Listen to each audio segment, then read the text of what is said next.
और एक और बड़ी खबर वॉर ब्रेकिंग न्यूज 24 पर इस वक्त देखिए, इराक में ईरान का मिसाइल अटैक, अल ताजी सैन्य अड्डे पर हमले किए हैं ईरान की तरफ से। बड़ी खबर, कई विस्फोटों और भीषण आग लगने की खबरें वहां पर आ रही है। ये बड़ी खबर इस वक्त आपके सामने न्यूज 24 पर। ये देखें, दूसरी तरफ अगर एहतियातन हम बात करें, मिडिल ईस्ट में जिस तरह के हालात इस वक्त बने हुए हैं, सुबह 10 बजे तक के लिए तमाम जो एयरलाइंस है उन्होंने ऑपरेशंस अपना रोक दिया, यानी कि ना कोई फ्लाइट वहां से टेक ऑफ करेगी, ना कोई फ्लाइट वहां पर लैंड करेगी, चाहे वो कतर एयरवेज की उड़ान हो, चाहे वो एमिरेट्स की उड़ान हो।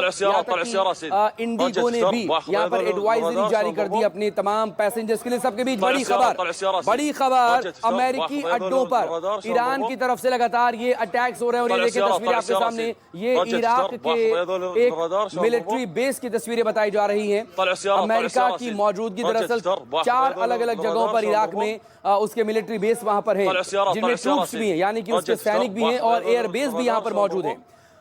ये दरअसल उन्हीं में से एक और मिलिट्री बेस में ये ठिकाना, ये निशाना यहां पर बनाया गया है। और ये इस वक्त की बड़ी खबर जो आप देख पा रहे हैं न्यूज 24 पर, उसे समझिए। लगातार यहां पर इराक को भी निशाना बनाया गया, कतर पर भी कल रात के वक्त में यहां पर टारगेट किया गया था अमेरिकी एयरबेस को। और साथ ही एक जो मिसाइल है वो बहरीन की तरफ भी दागी गई थी। जी हां, एक मिसाइल दरअसल बैलिस्टिक मिसाइल वो बहरीन की तरफ भी गई थी। तो ये जहां पर भी अमेरिकी एयर बेस है या अमेरिकी मिलिट्री बेस है, अमेरिका के सैन्य ठिकाने हैं, वहां पर लगातार ईरान की तरफ से पिछली रात से ही ये अटैक्स वहां पर हो रहे हैं। इराक में बाकायदा 3 जगहों पर 3 अमेरिकी मिलिट्री ठिकानों पर उसने टारगेट किया है ईरान ने। और इसीलिए इराक से भी ये खबर जो इस वक्त आप देख पा रहे हैं, ये खबर दरअसल तीसरा जो अटैक वहां पर हुआ तीसरे ठिकाने पर अमेरिकी मिलिट्री बेस के, ये उसके बाद की खबर है। और वहां पर कैसे यहाँ पर एक मिसाइल अटैक के बाद यहाँ पर आग लग गई। और ये देखे दूर की तरफ से बड़ा धमाका हुआ था। कैसे बड़ा धमाका हुआ था देखें, दूर से नजर आ रहा है। बैलिस्टिक मिसाइल्स ने आकर जब इस सैन्य ठिकाने को यहाँ पर टारगेट किया, बड़ा सा धमाका जिसकी गूंज दूर तक सुनाई दी। और ये देखिए तेज रोशनी अटैक की, जो साफ नजर आ रहा है यहाँ पर कि दरअसल कैसे एक के बाद एक ये अटैक्स वहां पर हो रहे हैं। डोनाल्ड ट्रंप सीज फायर का ऐलान कर रहे हैं।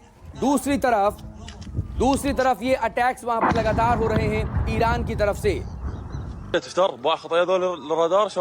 हालांकि देर रात के वक्त में करीब ये अटैक का जो सिलसिला शुरू हुआ था रात 9 बजे के बाद से, वो सुबह तड़के 3 बजे तक ये चलता रहा। उसके बाद कोई फ्रेश अटैक आज सुबह में ईरान की तरफ से नहीं किया गया, जिस तरह की अभी तक की अपडेट्स निकल कर यहाँ पर सामने आई। लेकिन इस सब के बीच लगातार ईरान ने अपनी जो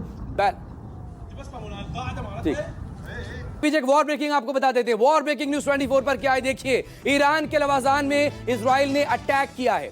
एक तरफ ट्रंप सीज फायर की बात कर रहे हैं, दूसरी तरफ एयर स्ट्राइक इजराइल की तरफ से लगातार जारी है। और दरअसल जिस तरह की शर्त यहां पर है, क्या ऐसी शर्त पर ईरान राजी होगा, सवाल इस बात को लेकर भी है, क्योंकि पहले 12 घंटे में ईरान को अपने अटैक्स रोकने होंगे और उसके बाद के 12 घंटे में इजराइल अटैक रोकेगा। किसी तरह का कोई हमला ईरान पर, ईरान के किसी भी शहर पर, ईरान के किसी भी इंपॉर्टेंट इंफ्रास्ट्रक्चर पर, ईरान के किसी भी मिलिट्री ठिकाने पर, कहीं पर कोई हमला इजराइल की तरफ से नहीं होगा। लेकिन इस पहले 12 घंटे में क्या ईरान ये एक्सेप्ट करेगा? क्योंकि दरअसल तेहरान टाइम्स और फार्स न्यूज जिस तरह से बातें कर रहे हैं, जो उनके हवाले से खबरें आई हैं, यहाँ पर साफ ये उनकी तरफ से कहा जा रहा है कि सीज फायर को लेकर दरअसल कहीं कोई बात है नहीं। ये भी दरअसल देखना जरूरी होगा कि एक तरफ डोनाल्ड ट्रंप यहाँ पर सीज फायर की बात कर रहे हैं, वहीं दूसरी तरफ कल का दिन बेहद इंपॉर्टेंट था। कल रात मिडिल ईस्ट में अमेरिका के जो अलग अलग ठिकाने हैं, उन तमाम ठिकानों पर यहाँ पर अटैक किया गया था। ईरान की तरफ से मिसाइल अटैक कतर में हुआ था, इराक में हुआ था 3 ठिकानों पर, और बहरीन में भी एक मिसाइल वहां पर पहुंची थी। लेकिन उससे पहले क्या हुआ था? उससे पहले दरअसल दोपहर के वक्त में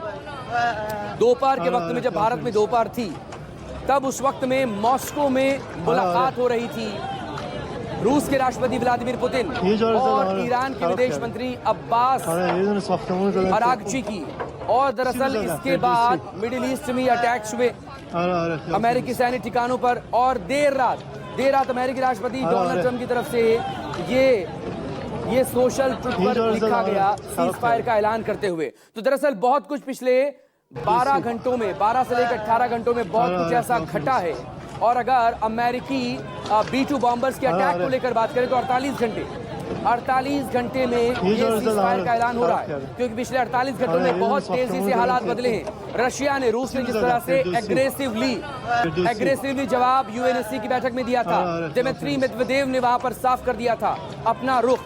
इसके बाद चीन की तरफ से भी नाराजगी इसको लेकर जाहिर की गई थी, लेकिन रशिया का ये पूरा स्टैंड ईरान को लेकर जो रहा, और ईरान के विदेश मंत्री का मॉस्को में पहुंचकर supreme leader Ayatollah Ali Khamenei का लेटर ले जाकर वहां पर जो अपील की गई थी, उसके बाद अपनी सॉलिडारिटी, अपना पूरा समर्थन रूस के राष्ट्रपति व्लादिमीर पुतिन की तरफ से ईरान को दिया गया था। और यही हौसला ईरान को चाहिए था, यही विश्वास, यही साथ ईरान को चाहिए था। और इसी के बाद मिडिल ईस्ट में कतर, इराक और बहरीन में ये अटैक्स किए गए मिलिट्री ठिकानों पर। हालांकि इससे पहले ईरान ने ये साफ कर दिया था इन हमलों के दौरान कि दरअसल उसके जो मित्र हैं, उसके जो दोस्त हैं, ये हमला उस पर नहीं है, यानी कि कतर और इराक पर उन्होंने हमला नहीं किया है। ये हमला दरअसल सीधे तौर पर है अमेरिका पर, क्योंकि अमेरिका ने जिस तरह से अटैक किया था ईरान पर, ये उसका दरअसल जवाब है। ये ईरान की तरफ से कल ही यहाँ पर साफ कर दिया गया था। लेकिन इस सबके बीच अब्बास अरागची क्या कह रहे हैं? Abbas Araghchi, the military operations of our powerful armed forces to punish Israel for its aggression continued until the very last minute at 4 AM. Together with all Iranians, I think